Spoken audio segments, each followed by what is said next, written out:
La divine volonté, pas à pas, par Safia, petite épouse de l'Esprit Saint. La Reine du Ciel, dans le royaume de la volonté divine, à Luisa Picaretta.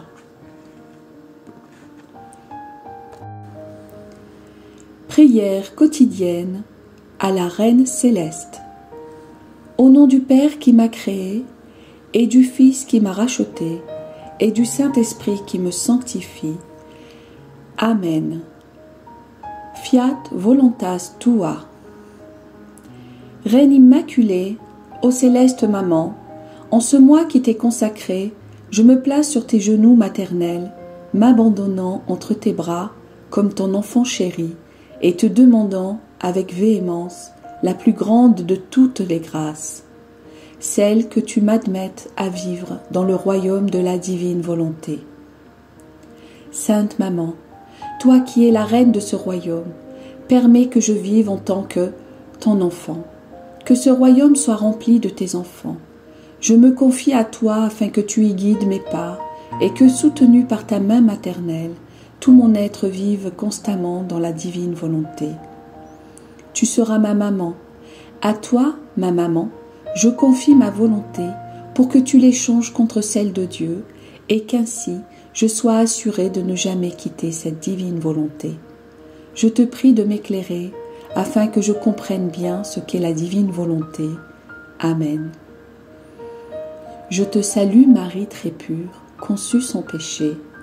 Le Seigneur est avec toi.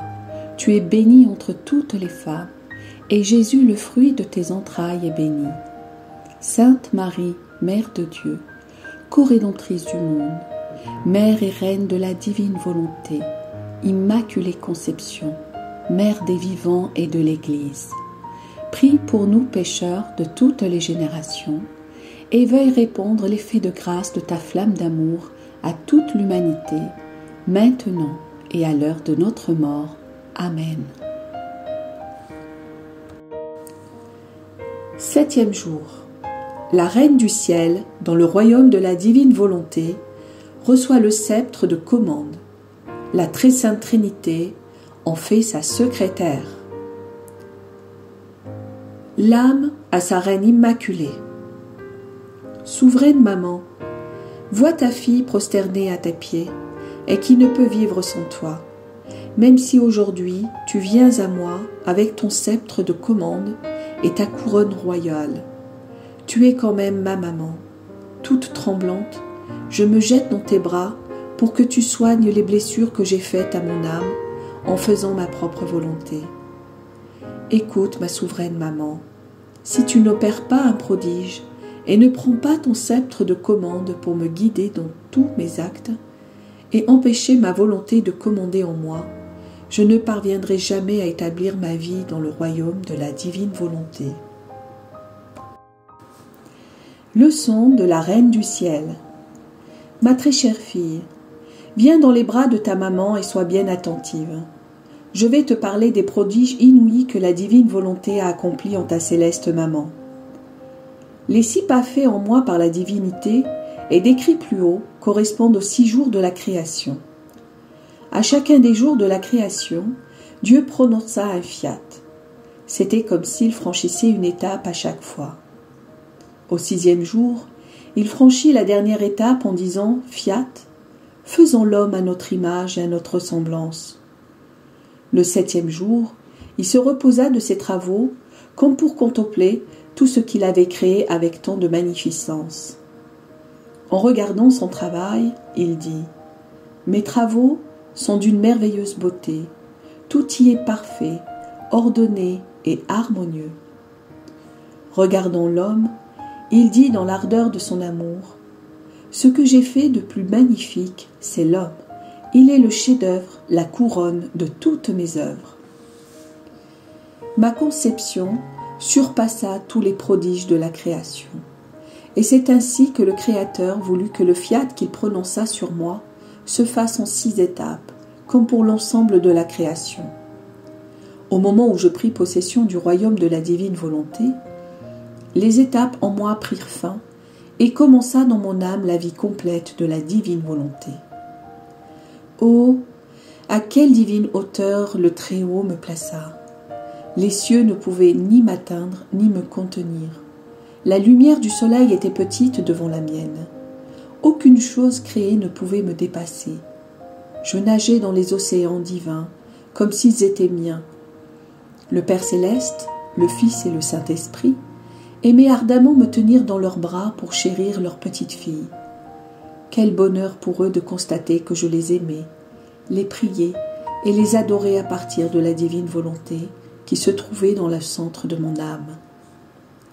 Ils savouraient les vagues d'amour divin, les chastes fragrances et les joies indicibles qui provenaient du ciel, que leur divine volonté avait formées dans la petitesse de mon être, à tel point qu'ils ne cessaient de répéter « Toute belle, toute pure et toute sainte est notre petite fille ». Ces paroles sont des chaînes qui nous lient, ces regards des dards qui nous transpercent, ces battements de cœur des flèches qui nous plongent dans un amour délirant. Le rayonnement de leur divine volonté, qui émanait de moi, nous rendait inséparables. Ils m'appelaient notre fille invincible qui sera victorieuse de tout, même de notre être divin. Dans un excès d'amour pour moi, la très sainte Trinité me dit « Fille bien-aimée, notre amour pour toi suffoquera si nous ne te disons pas nos secrets. En conséquence, nous faisons de toi notre secrétaire. Nous voulons te confier nos peines et nos décrets. Quel qu'en soit le prix, nous voulons sauver l'homme. Vois comme il se dirige vers le précipice. Ses rébellions l'entraînent continuellement vers le mal. Parce qu'il n'a pas en lui la vie, la face et le support de la divine volonté. Il dévie des voies de son Créateur et se traîne sur la terre dans la faiblesse, la maladie et tous les vices.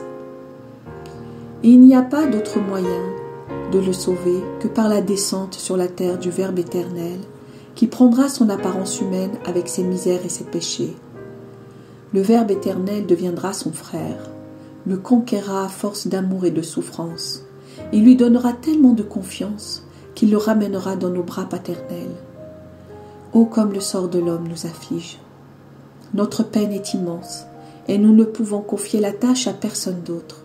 N'ayant pas la divine volonté en lui, l'homme ne peut comprendre ni nos souffrances, ni la grave méchanceté de l'homme tombé dans le péché. À toi qui possèdes notre divine volonté, il est donné la possibilité de comprendre cela. Par conséquent, en tant que notre secrétaire, nous voulons te révéler nos secrets et mettre en tes mains le sceptre de commande pour que tu puisses tout dominer et tout gouverner. Ta domination pourra convaincre Dieu et les hommes, et nous les ramener en tant que nos enfants régénérés dans ton cœur maternel. Qui pourrait dire, ma chère fille, ce que mon cœur ressentit à ces paroles divines? Une souffrance intense m'envahit et je résolus, au risque de ma vie, de conquérir Dieu et les créatures et de les réunir. Ma fille, écoute bien ta maman. Tu avais l'air surprise en m'entendant te raconter l'histoire de mon entrée dans le royaume de la divine volonté. Sache que c'est aussi ta destinée. Si tu décides de ne jamais faire ta volonté, la divine volonté formera son ciel dans ton âme. Tu te sentiras inséparable de Dieu. Le sceptre de commande sur toi-même et sur tes passions te sera donné. Tu ne seras plus esclave de toi-même, car la volonté humaine rend la créature esclave et l'empêche de s'élancer vers son Créateur et Père céleste. Avec sa volonté humaine, il est impossible à l'homme de connaître les secrets du grand amour avec lequel le Père l'aime. Il est comme un étranger dans la maison de son Père divin. Quelle distance la volonté humaine établit entre le Créateur et la créature. Écoute-moi bien et fais-moi plaisir. Dis-moi que tu ne donneras plus jamais vie à ta volonté humaine et je t'emplirai complètement de la divine volonté. L'âme à sa reine immaculée. Sainte Maman, aide-moi. Ne vois-tu pas ma faiblesse? Tes merveilleuses leçons m'émeuvent jusqu'aux larmes, et je pleure sur les nombreuses fois où j'ai fait ma propre volonté, m'étant ainsi éloignée de la volonté de mon Créateur. Oh, s'il te plaît, douce maman, ne me laisse pas à moi-même. Unis ma volonté à la divine volonté, et enferme-moi dans ton cœur maternel, où je serai certaine de ne jamais faire ma propre volonté. Petite pratique. Pour m'honorer aujourd'hui, tu resteras sous mon manteau pour vivre sous ma surveillance. En m'adressant toi, je te salue Marie. Tu me prieras de faire connaître la divine volonté à tous. Oraison jaculatoire. Céleste Maman, enferme-moi dans ton cœur pour que je puisse y apprendre la manière de vivre dans la divine volonté. Amen. Fiat voluntas tua.